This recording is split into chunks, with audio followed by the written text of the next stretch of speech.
자, 오늘 해볼 이야기는 오랜만에 하는 거죠. 웹소설 1화에는 뭘 담는 게 좋을까? 이게 예전에도 아마 했던 주제 같은데 한번 이제 최신식으로 리뉴얼해서 한번 해보도록 하겠습니다. 이제 우리가 1화라고 하면 당하지만 웹소설을 처음 보여주는 화잖아요. 독자들에게 자신의 작품을 처음 독자들에게 보여주는 화. 그리고 솔직히 가장 중요한 화죠. 중요한 화. 그런데 이게 1화가 너무 중요하다 보니까 요즘에 어떤 문제가 생기냐면 과유불급입니다. 과유불급. 그러니까 너무 많은 걸 담아도 안 돼요. 많은 걸 담으려고 해도 안 돼. 이게 1화 내에 너무 많은 걸 쏟으려고 막 1화를 여러 번 고치고 막 갈아엎고 막 많은 거를 시도를 하거든요. 그런데 너무 많은 게 담기면은 오히려 생각한 것보다 그렇게까지 와닿지 않을 때가 많아요. 그러니까 난잡해져요. 그래서 저는 개인적으로 제 기준입니다. 제 기준에서 1화에 가장 제 필요하다고 생각하는 건 이건 것 같아요. 주인공은 누구인가? 그리고 주인공은 어떤 목적을 가지고 있다. 자, 이거가 두 개가 제일 중요하다고 생각하는데 여기서 살짝 덜 중요하다라고 한다면은 요거는 사실 바로 빠져도 된 것 같아요. 그러니까 1화에 이 목적을 굳이 막 억지로 우겨 넣으려고 할 필요까지는 없는 것 같아. 그래서 제일 중요한 건 주인공은 누구인가. 나는 정확하게는 주인공이 누구인가라고 하는 게 아니라 나는 누구인가. 여기서 독자는 처음에 주인공에게 이입을 해야 합니다. 주인공의 상황을 알아야 되고 주인공의 과거를 알아야 되고 주인공을 알아야 돼요. 근데 솔직하게 말하면 주인공의 뭐 과거건 뭐 어쩌건 주인공을 알아야 내가 주인공이 될 수 있는 거야.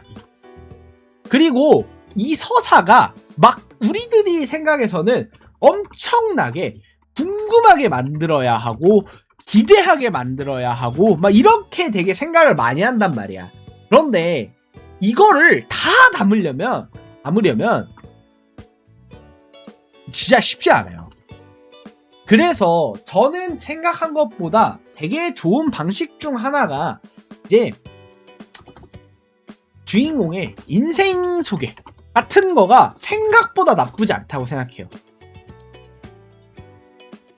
이게 왜냐면 다른 것보다 주인공을 먼저 알아야 되거든요. 그런데 이게 정확하게 말하면 주인공만 알아서는 안 돼요. 이게 좀 말이 복잡해졌는데 주인공의 상황을 알아야 돼요. 정확하게 말하면 주인공이 어떤 인물인가 이거에 대한 질문보다는 주인공이 어떤 상황에 처해 있다. 이게 좀 더 중요하다고 생각합니다. 이게 왜냐면 인물인가? 그러니까 솔직히 말하면 그냥 톡 까놓고 말하자고. 그러니까 웹소설 주인공은 생각보다 그렇게 막 다르지 않아요? 그러니까 웹소설 주인공 성격이라고 할 만한 게 작품마다 엄청나게 다른가요? 막 말도 안 되게 다르나? 이 작품은 이 작품은 1화만 봐도 주인공이 너무 독특하고 너무 이상하고 막 이런 경우가 많이 없어요. 사실 웹소설 주인공은 대부분 비슷합니다. 우리가 생각하는 그 웹소설 주인공 하면 떠오르는 편협한 이미지상 그대로 나와요. 웹소설 주인공 성격은 이게 대부분 비슷해요. 그런데 여기서 중요한 게 있죠. 이게 중요해요. 뭐가 다르냐? 그러니까 주인공이 처해진 상황이 달라요. 이게 솔직히 다른가? 솔직히 이것도 비슷해. 다른가? 라고 생각해보면 했는데 솔직히 뭐 처한 상황도 비슷비슷해. 뭐 1편에 너 누구 죽고 회귀하고 뭐 배신당해서 회귀하고 어디에 빙의하고 뭐 이런 비슷해. 비슷한 거 아는데 비슷해도 그 안에서 디테일 차이가 있잖아.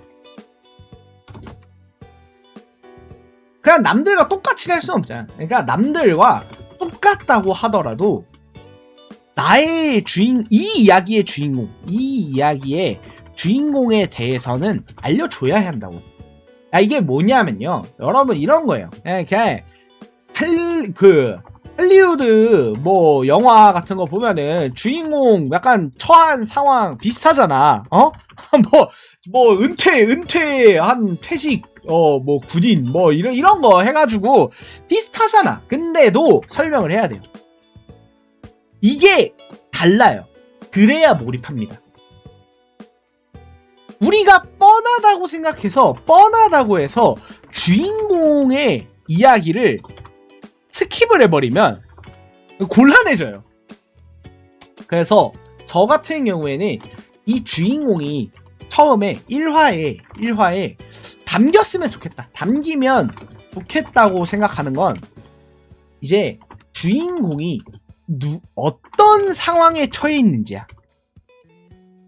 이게 어떤 인물인지, 주인공이 누구인지까지는 얘기를 안 해도 돼. 그러니까 주인공이 누구인지가 이 상황에 따라서 유추가 돼요. 주인공이 누구인지가 이 상황에 따라서 보통 유추가 됩니다. 간단하게 말하면 뭐 주인공이 뭐 가난했다. 가난해 뭐 어디 고아로 태어나서 뭐 어디 뭐 개고생을 하고 지금 뭐 고시방에서 라면 처먹고 있는데 뭐 갑자기 내 눈에 다음날 주식 차트가 보여. 뭐 이런 식으로 해가지고 뭔가 주인공이 지금 어떤 상황에 처해 있는지가 알아야 우리가 주인공한테 몰입을 하고 그다음 주인공의 목적을 좀 떠올릴 수 있어요. 근데 이거를 잘 쓰면 좋은 게 뭐냐면 주인공의 상황만 잘 써도 목적성이 그냥 만들어지는 경우가 있어요. 이게 대표적으로가 회기예요. 회기 같은 경우가 봐봐. 그러니까 척한테 뭐 이제 되게 강력한 뭐 천마가 나타나서 널 죽였어. 그러고 과거로 회귀했어. 이거는 주인공의 상황만 알려준 거잖아요. 상황만 알려줬는데 근데 여기서 목적성이 보이지 않아? 좀 비율을 바꿔볼까? 뭐 어차피 뭐 같은 동료가 배신해서 죽었어. 또 회귀했다고 쳐봐. 그러면은 목적성 보이지 않아요? 이 배신한 동료 새끼를 모가지를 딴다. 이거거나 아니면은 이렇게 생각해 봅시다. 좀 다른 예시로 해서 회귀물 말고 이 세계 진인물 한번 해봅시다. 그러면은 생각해봐. 우리가 갑자기 뭐 게임을 하다가 게임 속 세계에 들어갔어. 그러면은 여기서 목표는 뭐야? 일단 1차적인 목표는 뭐예요? 대부분 1차적인 목표 탈출하는 거잖아. 다시 현실로 돌아오는 거잖아. 그러니까 이게 상황만 잘 주어져도